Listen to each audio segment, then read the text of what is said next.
পুতুল মুখ থেকে যে ফেরত আনে তাকে আমি কিছুতেই অপয়া বলতে পারবো না। মা, আপনি কি পুতুলের স্নেহে এত অন্ধ? আপনি গুরুদেবের কথা মানছেন না? এই মেয়ে কি আপনাকে গুমতুক করেছে নাকি মা? তুমি চুপ করো বড় বৌমা, তোমার মাথা ঠিক নেই। শুধু আপনি নন মাঠান, আমিও মানি না যে পুতুল অপয়া। থাক রোহিণী, তুমি আর এত কথা বলো। আমার তো অনেকদিন ধরেই সন্দেহ ছিল যে পুতুল অপয়া, কিন্তু আমার কথা তো কেউ বিশ্বাসই করছিল না। আজকে গুরুদেব সবটা প্রমাণ করে দিলেন তো।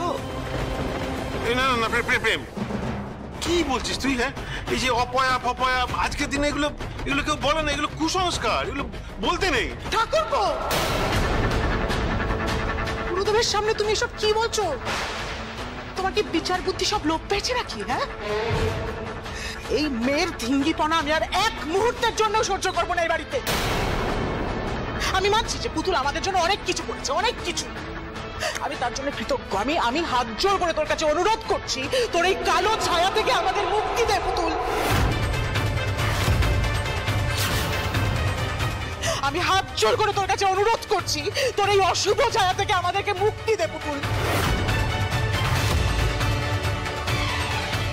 আমার ছেলেকে খাস না তুই। আজ এই মুহূর্তে আমাদের বাড়ি ছেড়ে চলে যা পুতুল।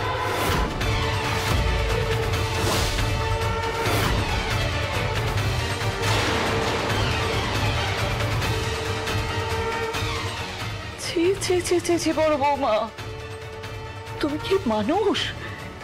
এই কথা তুমি বলতে পারলে?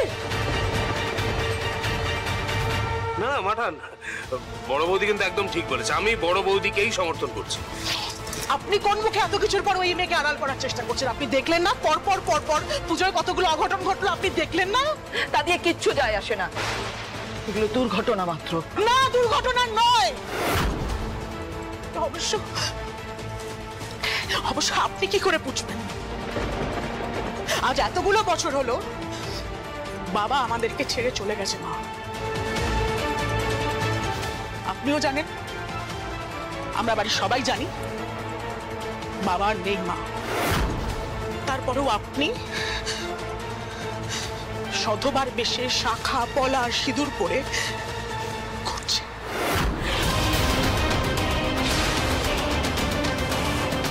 তাই পয়া পয়া আপনি কি করে বুঝবেন? মা,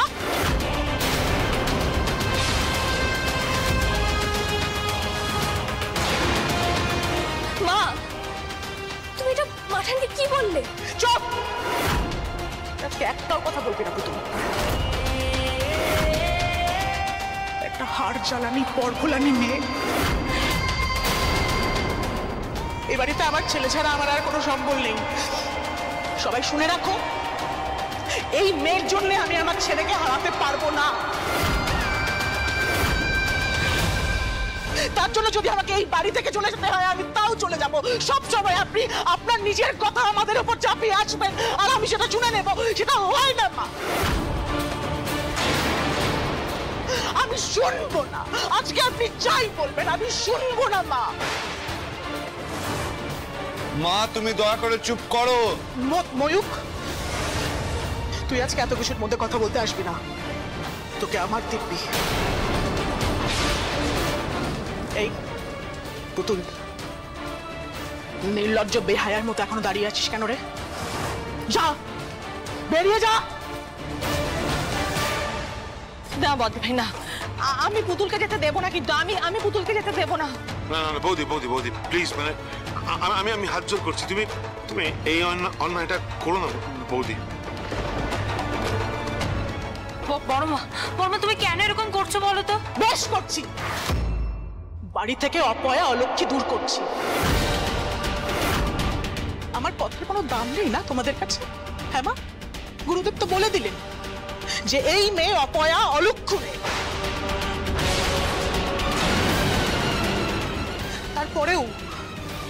তারপরেও আমার আর আমার ছেলের গলায় তাকে ঝুলিয়ে রাখতে হবে।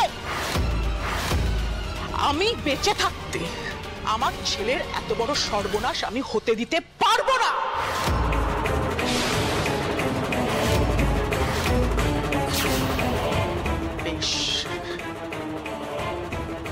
সবাই চুপ করে আছো তো?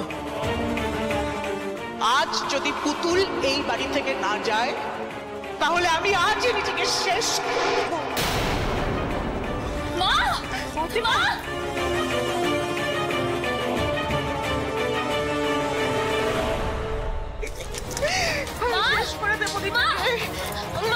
মা তুমি এরকম করে না, আমার শোনো আমার কথা শুনে যা মা।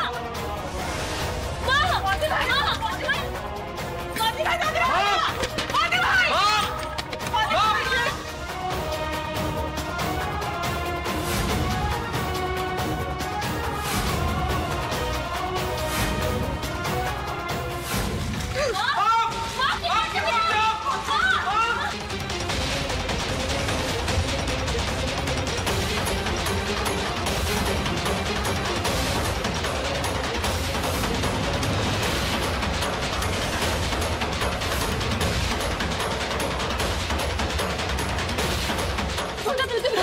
দাদু ভাই কিছু একটা করো।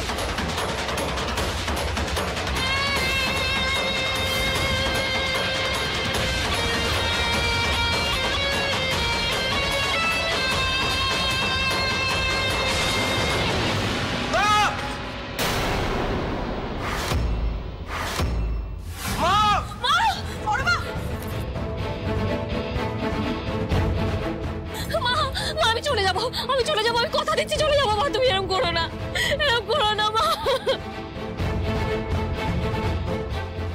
মা তুমি যা চাও আমি তাই করবো মা। শুধু বাড়ি থেকে চলে গেলে হবে না, তোকে কথা দিতে হবে তুই ময়ূককে ভুলে যাবি।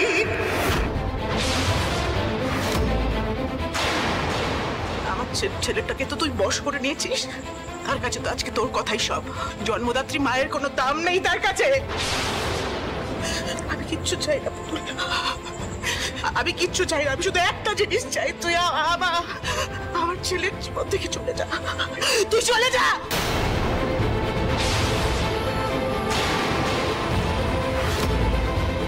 তুই আমার ছেলেটাকে ফিরিয়ে দে পুতুল, আমি আর কিচ্ছু চাই না। তুই কোনোদিনও আমার জীবনে ফিরবি না পুতুল।